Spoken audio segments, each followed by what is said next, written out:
Joel Augustus Rogers. Joel Augustus Rogers, born in Negril, Jamaica on September 6, 1883, left an enduring legacy as a self-trained historian, journalist, and novelist who dedicated his life to dismantling pseudoscientific and racist narratives about people of African descent. Following his migration to the United States in 1906 and his naturalization as a citizen in 1917, Rogers settled in New York City after a brief stay in Chicago.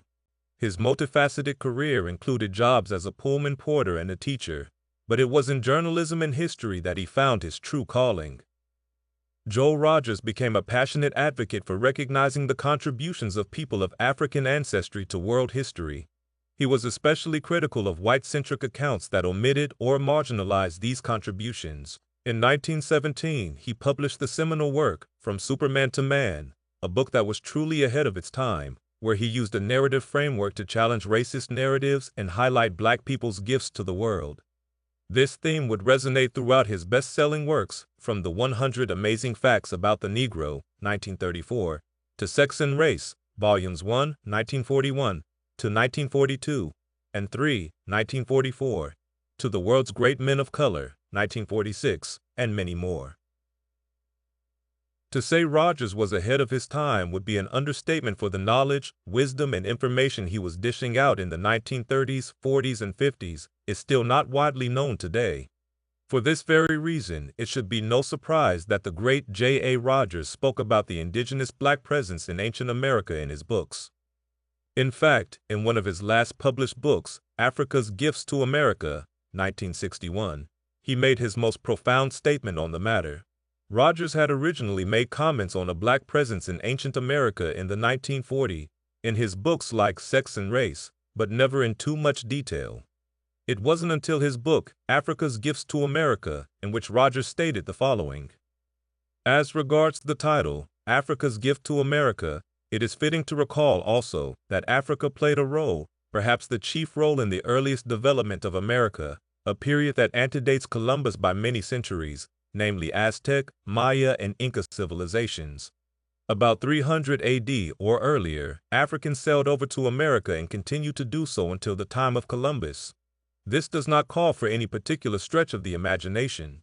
Africa is only 1,600 miles distant from South America with islands in between, among them St. Paul and Fernando Noronha. This also wasn't as great a feat as that of the Polynesians, also a Negroid people, who crossed the Pacific to Easter Island, off the coast of Chile. Most United States archaeologists will deny that Negroes could possibly have been here before Columbus, even though figures with pronounced Negro features appear on the most ancient American monuments. They say that the American Indian is of Mongolian stock, having come by way of the Bering Strait. This might be true of the North American Indians, but it certainly is not of those that live below the Rio Grande. If we say that the Negro wasn't here before Columbus, why the typically Negro faces on the monuments? Deny that they were here, and the only explanation left is that the American artists before Columbus dreamed up those features. Yes, one must either deny it or be forced to make an explanation as ridiculous as that made by Ignatius Donnelly in his book, Atlantis, published in 1882. Donnelly's theory was that the New World was peopled from the western part of the Old, and in proof gives pictures of Negroes on the ancient monuments. He calls these idols. But to square with the doctrine of Negro inferiority, he says that these Blacks were slaves brought from Africa, since Negroes are not a seagoing race. If the Blacks were idols, the only conclusion left is that ancient Americans worshipped their slaves. Negroes in America before Columbus. Upper left, head of God from Tenochtitlan, Mexico. Right, figure found in ancient Indian grave in Connecticut. Lower left, massive head from Yucatan, National Gallery, Washington. Right, California native before Columbus.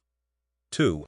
In summary, while the great J.A. Rogers produced a wide range of groundbreaking books, it was in Africa's Gifts to America, published in 1961, that he made one of his most profound statements regarding the indigenous Black presence in ancient America. Rogers argued that Africans had voyaged to the Americas long before Columbus, influencing civilizations like the Aztec, Maya, and Inca. He supported his claim with evidence of figures with distinct African features on ancient American monuments, challenging the prevailing narrative that exclusively attributed the ancestry of American Indians to Mongolian origins. By courageously addressing this topic, Rogers pushed the boundaries of historical discourse and provided a powerful counter-narrative that revealed the hidden contributions of Black people in the Americas. The Great Joel Augusta Rogers. Sources: 1. Rogers, Joel Augustus. Africa's Gift to America, The Afro-American in the Making and Saving of the United States. 1961. Page 14-15. 2. Rogers, Joel Augustus. Africa's Gift to America, The Afro-American in the Making and Saving of the United States. 1961. Page 28. Runoko Rashidi. Runoko Rashidi, the great historian, anthropologist, and lecturer, devoted his life to the exploration and dissemination of what he termed the global African presence, encompassing the history of Africans beyond the African continent, both before and after the era of enslavement. With an impressive body of work that includes 22 books, he made significant contributions to the study of African history and the African diaspora.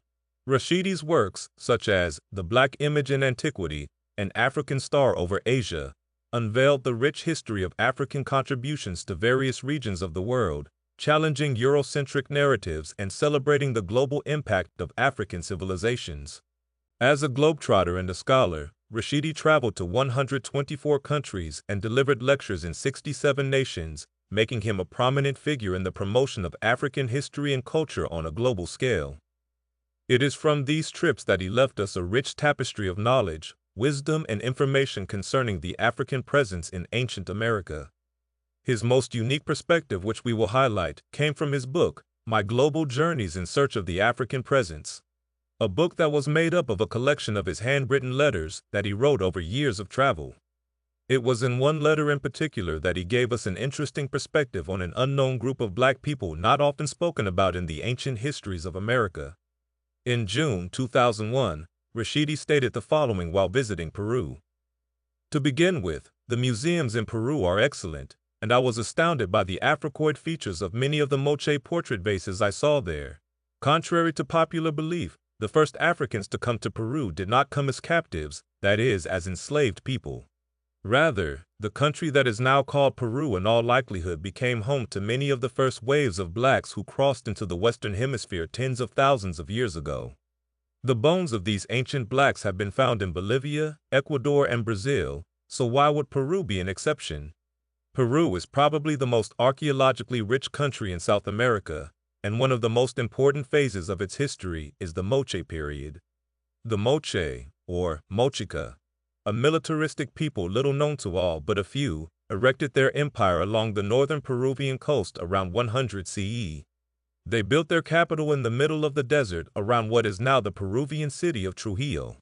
It features the enormous pyramid, temples of the Huaca del Sol and Huaca del Sol and Huaca de la Luna, the temples of the sun and the moon. The Temple of the Sun, one of the most impressive adobe structures ever built in the Western Hemisphere, was composed of over 100 million mud bricks. Moche roads and a system of way stations are believed to have been an early inspiration and prototype for the sophisticated Incan network of highways. The Moche also built extensive irrigation projects and carried out skillful engineering efforts such as the Cumberland Canal, still in use today, and the Escope Aqueduct, both on the Chacama River. The Moche civilization was not eclipsed for 700 years. Perhaps the greatest achievement of the Moche was their art, especially their amazingly lifelike portrait faces. I managed to view a number of these Moche pieces in the museums in Lima, Peru's capital. Many of them were so afterquarred that I thought that they could easily have been manufactured in the Congo. I am talking here about vase after vase after vase. Indeed, based on the artistic evidence alone, one could say that the Moche are among ancient America's best-kept secrets. 1. As you can see, Rashidi's insightful perspective on the African presence in ancient America, as highlighted in his book, My Global Journeys in Search of the African Presence, added a unique dimension to America's dark-skinned past. During his travels, Rashidi encountered the Moche civilization in Peru, a people known for their astonishingly lifelike portrait vases. Contrary to popular belief, He emphasized that the first Africans in Peru likely arrived not as captives, but as some of the earliest settlers in the Western Hemisphere tens of thousands of years ago. His astute observations of the Moche artifacts, so reminiscent of African artistry, underscored the rich history often overlooked in ancient American narratives. This is why Rashidi's dedication to shedding light on these hidden chapters in history is a testament to his passion for unveiling truths, further solidifying his legacy as a pioneering historian and a man whose work will truly be remembered in time. Portrait Head of a Moche Man. Peru, Moche Culture, exhibited at Museum Rietberg, Zurich, Switzerland. Moche Culture, Portrait Vessels in Larco Museum, Peru, via Travel to Eat. Sources: 1. Rashidi, Runoko. My Global Journeys in Search of the African Presence. Black Classic Press, 2017. Paid, 341-342.